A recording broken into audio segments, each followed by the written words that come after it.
আচ্ছা কখন আসলাম? এই তো কিছুক্ষণ আগে। আচ্ছা তোমার নামে এগুলো কি শুনি? কি শুনছো তুমি? শুনলাম তো অনেক কিছুই, গ্রামের মানুষ এগুলো বলা বলি করতেছে, তুমি নাকি তোমার বাবার আটকায় রাখছো, মারধর করছো, এগুলা কি ঠিক? এগুলা কেন করছো তুমি?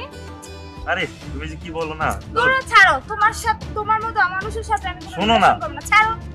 শোনো, তোমার বাবাকে ছেড়ে দাও, যদি বাঁচতে চাও তাহলে তুমি পলাও এখান থেকে, ঠিক আছে?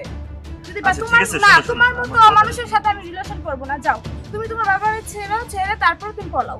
আচ্ছা কি বলছি সবকিছু বুঝছো? সবকিছু ঠিকঠাক করে হ্যাঁ। আমি তুমি বিয়ে করবো। যে লোক কিনা বাইকের জন্য নিজের বাবার গায়ে হাত তুলে বেঁধে রাখে, তার সাথে আমার কোনো সম্পর্ক নেই। দরকার রিক্সার আলার সাথে বিয়ে বসবো, তারপরে তোমার সাথে না। যাও, আচ্ছা, তোমার বাবার আগে ছেড়ে দিয়ে আসো, যাও।